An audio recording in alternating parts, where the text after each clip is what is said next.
All right, we got her the next day, and this is what happens when it's finished. You can see fold marks and stuff in the metal from when they shaped it originally years ago at the factory. But it lays down pretty smooth.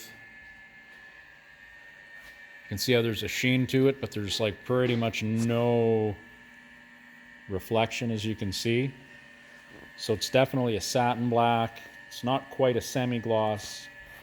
But the nice thing is you can take a satin black paint and kind of blend it in a bit and no one would notice. So that looks pretty good. That's what I used. So your Besa satin black, the small quart, it's a 3:1:1. So there's your black paint, which looks like black cottage cheese with the consistency of ketchup, kind of nasty. And then you put your hardener in, 3:1, and then another, well, it's 3:1:1, and then a high quality reducer. Usually I order UBT 500, that's supposed to be the same stuff. So that's all right. As long as you use a high quality reducer, you should be okay for urethane.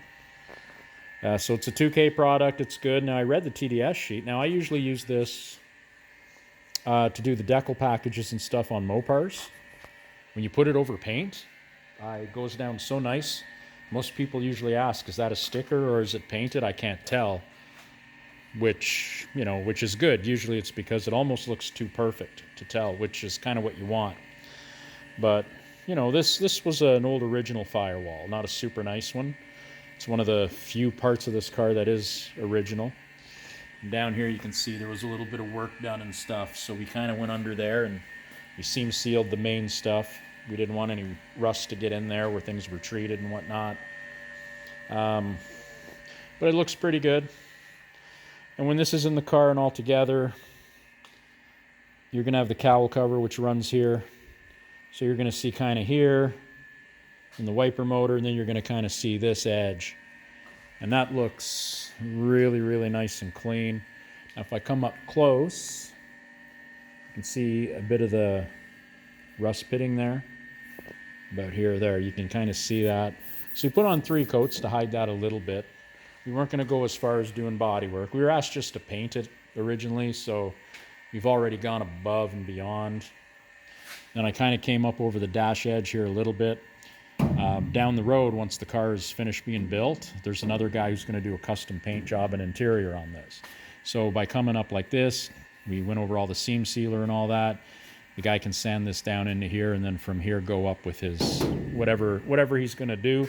Same with all this stuff. That'll all be painted with the jams and the rest of the car. And the wheel wells are going to be body color. So what we basically did is we painted from sill to sill. So I started with the back of the car and worked my way all the way to the front, and then did the firewall. And as you can see, there's your sort of spray painted 5 years ago and nastiness and whatever, versus that stuff, whatever was going on there. Well, that was seemed to be right in the metal, but it's pretty good. It's pretty clean. We did 0 body work under it. All we did was throw up all the Dynacorn stuff, and we went under the car and sanded and Scotch-Brighted, and then I got those green Scotch-Brights and I went over it again, any little spots, just to make sure. Now the cool thing with this stuff, it can go right over metal, so if you miss a spot or something, it's not going to ruin the job. But look at that finish. Isn't that cool? It's a very nice, clean look. So we're really happy with that. Turned out good. Let me come around and show you what we did at the back. You can see we went down the drop downs, the extension panels out of the trunk, tail pan. So the whole bottom of the car is nice. And I wasn't sure if this was the way to go, but I find when you got different blacks, it looks weird.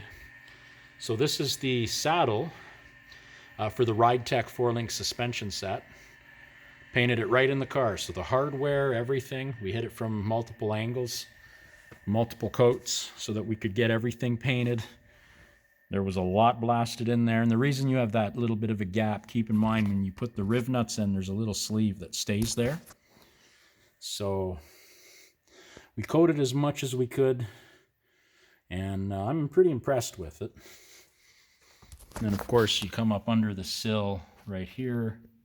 That's all been done as well. There's your Ride Tech block off plates, come with the kit. Because our shocks won't go there anymore, we're going to run coilover suspension, and it's going to come off of these.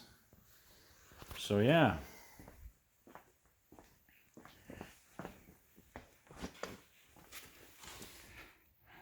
Same as this side here.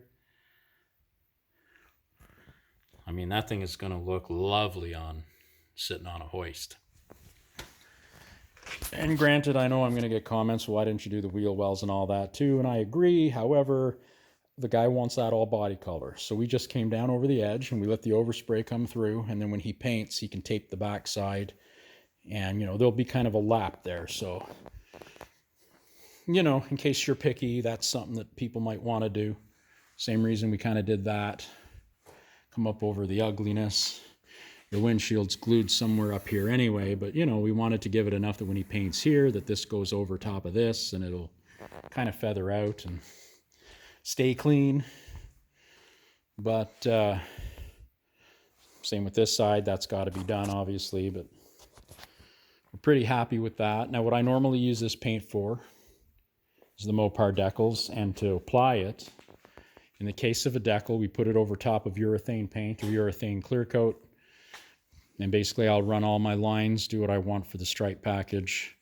And I gently clean that. A little bit of 400, and then around the edge I'll use one of the more expensive red Scotch-Brites. Actually, last time, no, make that the gray Scotch-Brite. This thing will lay down and stick on pretty nice, and it'll go smooth. And to get it smooth, really smooth, especially for decals, you got to commit to your first coat being medium wet.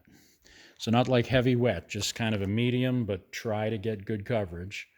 And the funny thing, when you start painting and you go along, when you get to over there and you look back over here, it'll look kind of bumpy and nasty.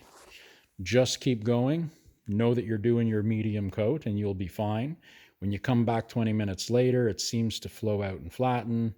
And then on your second coat, that kind of happens again and it flattens out. But what's really cool is, say 12, 16 hours later, say overnight, flattens right down. Now in the case of this Firewall, you can actually see a little line right there. I don't know if you can see that line. I'm sure you can. There's a line that appears and basically curves in there. That's where the cowl satin left an imprint in the steel of the original car. This will show off everything, so make sure for decal purposes you got to be on top of a really nice flat paint job, because it does suck right down flat onto it.